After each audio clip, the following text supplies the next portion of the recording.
Thank you, Presiding Officer, and I'd like to begin by thanking Maurice Golden for bringing this matter to the Chamber and congratulating him on securing the debate.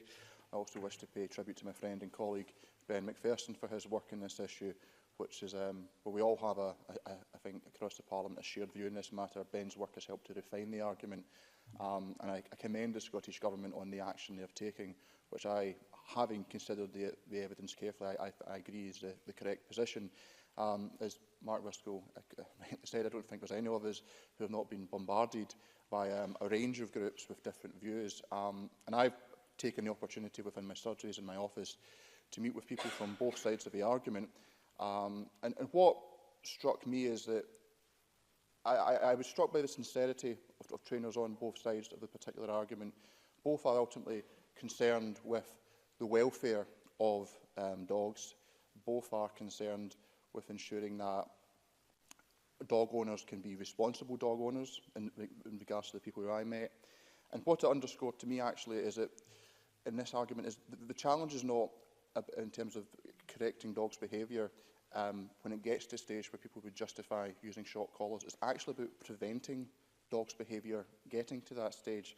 Now, I had an interesting a range of submissions, and there was one dog owner who had used a shock collar on a puppy, and the argument that this owner made was that this helped to quickly address a behavioural problem with the puppy and was far more humane than taking the dog to puppy classes where it would be terrified by 30 other puppies. Now, I should declare an interest as a dog owner myself. One of the most important things you do with a puppy is socialisation. You engage it with other dogs, you engage it with other human beings. And what that really spoke to me and said to me was that the great deal of misinformation and misunderstanding that exists.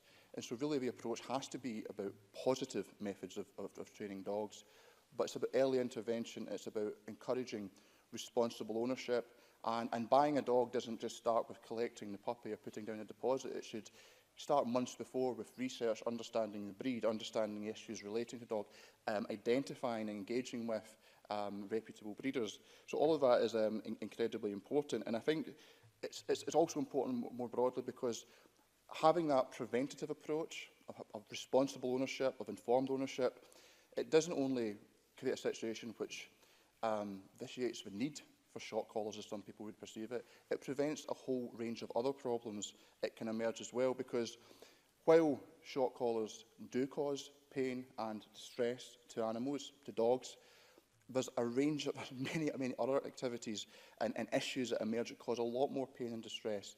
I, as a dog owner, my wife and I have a pug. Not what one would maybe necessarily think is a dangerous dog in need of a shock collar, though over capacity to sort of follow around at your feet, they can be a trip hazard. But what I would say is that pugs as a breed, nearly every pug that you see is kind of overweight. We know of an obesity crisis in Scotland. We have an obesity crisis with pugs.